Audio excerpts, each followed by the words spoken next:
मेरी छोटी बहन निशा की शादी को 2 साल बीत चुके थे। निशा हमेशा से ही घर की लाडली रही थी और उसके पति रवि भी बहुत ही जिम्मेदार और आकर्षक व्यक्तित्व वाले थे। शादी के बाद निशा ज़्यादा हमारे घर नहीं आ पाती थी क्योंकि रवि का काम ऐसा था कि वो अक्सर ट्रिप पर रहते थे और निशा उनके बिना घर नहीं संभाल पाती थी। दोनों का रिश्ता इतना गहरा था कि एक दूसरे से अलग होना उनके लिए नामुमकिन सा लगता था। यह बात मुझे उस दिन पता चली जब निशा होली पर हमारे घर आई थी। निशा को आए 5 दिन हो चुके थे, लेकिन रवि के फ़ोन हर घंटे आते रहते थे। निशा अक्सर फ़ोन पर कहती थी, इतनी जल्दी कैसे लौटूं? थोड़े दिन और ठहरने दो ना। लेकिन तुम भी ऐसी बातें करते हो कि मुझे तुम्हारी याद सताने लगती है। तभी पापा आ गए और निशा ने फ़ोन रख दिया। पापा ने निशा को बाहर बुलाया क्योंकि होली की गुजिया, मालपुआ और ठंडाई बनानी थी। हम सब ने मिलकर दोपहर तक आधा सामान तैयार कर लिया था और बाकी शाम को बनाने का प्लान हुआ। दोपहर हो चुकी थी और मैं बालकनी से बाहर का नज़ारा देख रही थी। तभी मैंने देखा कि रवि बाहर कार पार्क कर रहे हैं। मैंने फ़ौरन निशा को पुकारा। निशा बाहर आई और बोली, तुम सच में आ गए? मुझे लगा तुम मजाक कर रहे थे फ़ोन पर। उसी वक्त पापा भी आ गए और बोले, दामाद जी कब आए? बिना बताए चले आए। पहले सूचना देते तो हम तैयारी कर लेते। रवि ने कहा, नहीं पिताजी, ऑफिस से शहर आया था तो सोचा मिलकर ही जाऊं। पापा ने कहा, जाने की बात मत करो, अभी आए हो तो रुक जाओ, शाम का खाना साथ करेंगे और रात आराम से। मैं तुम्हें अभी नहीं जाने दूंगा। रवि चुप रहे और मुझे पता था कि वो जाने के लिए नहीं आए हैं। तभी निशा चाय लेकर आई और रवि को चाय देते हुए धीरे से बोली, मुझे अच्छे से मालूम है तुम किस वजह से आए हो। मेरे बिना 5 दिन भी नहीं गुजार पाए। रवि हंसकर बोले, तुम्हारी आदत जो लग गई है। यह सुन निशा मुस्कुराकर शर्मा गई और वहाँ से चली गई। कुछ देर बाद डिनर तैयार हो गया। हम सब ने साथ बैठकर खाया और गपशप की। रवि का बिस्तर गेस्ट रूम में लगा दिया गया था और सब सोने की तैयारी करने लगे। घर वाले अपने कमरों में चले गए, लेकिन मैं, निशा और रवि अभी लिविंग रूम में बैठे गाने सुन रहे थे। स्पीकर पर पुराने रोमांटिक गाने बज रहे थे जो मुझे और निशा को बहुत भाते थे। थोड़ी देर में रवि ने जम्हाई लेते हुए कहा, वाह, मुझे तो नींद आने लगी है। निशा ने मुस्कुराते हुए कहा, तो जाओ ना गेस्ट रूम में, बिस्तर लगा है, आराम कर लो, मैं गाने सुनकर बाद में आऊँगी। रवि का मुंह देखने योग्य था। वो थोड़ा उदास होकर कमरे की तरफ गए। मुझे और निशा को हंसी आ रही थी, लेकिन हम चुप रहे। हम दोनों गानों में डूबे थे।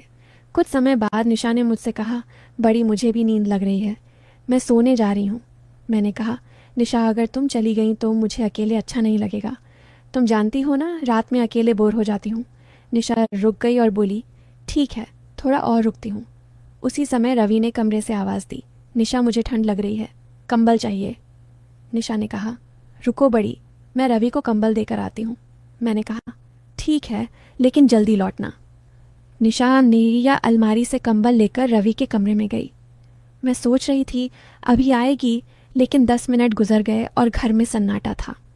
डर के मारे मैंने निशा को पुकारा। थोड़ी देर में निशा कमरे से निकली।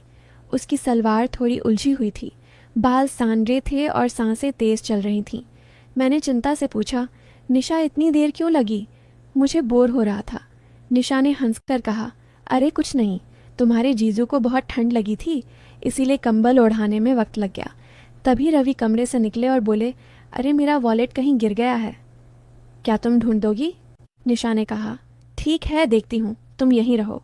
लेकिन रवि बोले, तुम देखो, मैं कमरे में इंतज़ार करता हूँ। यह कहकर वो वापस चले गए। निशा मेरे रूम में गई और वहाँ से अपना पर्स लेकर रवि को देने उनके कमरे में चली गई। मैंने सोचा वॉलेट देकर जल्दी आएगी, लेकिन काफ़ी देर हो गई और निशा नहीं लौटी।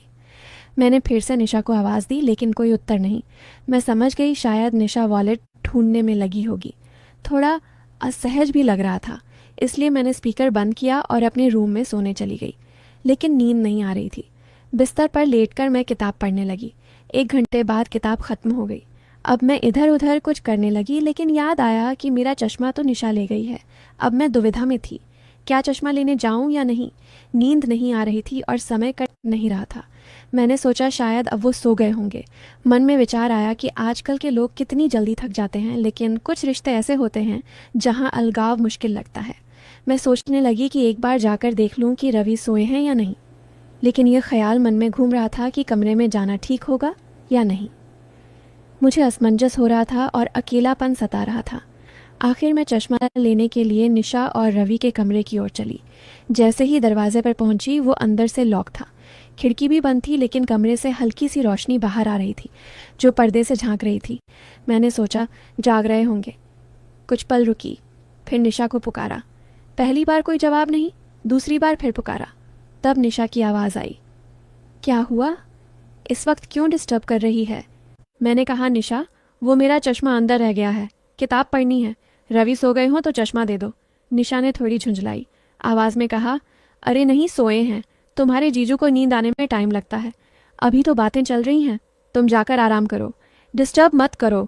मैंने कहा, निशा बस 5 मिनट के लिए चश्मा दे दो, मैं जल्दी पढ़ लूँगी।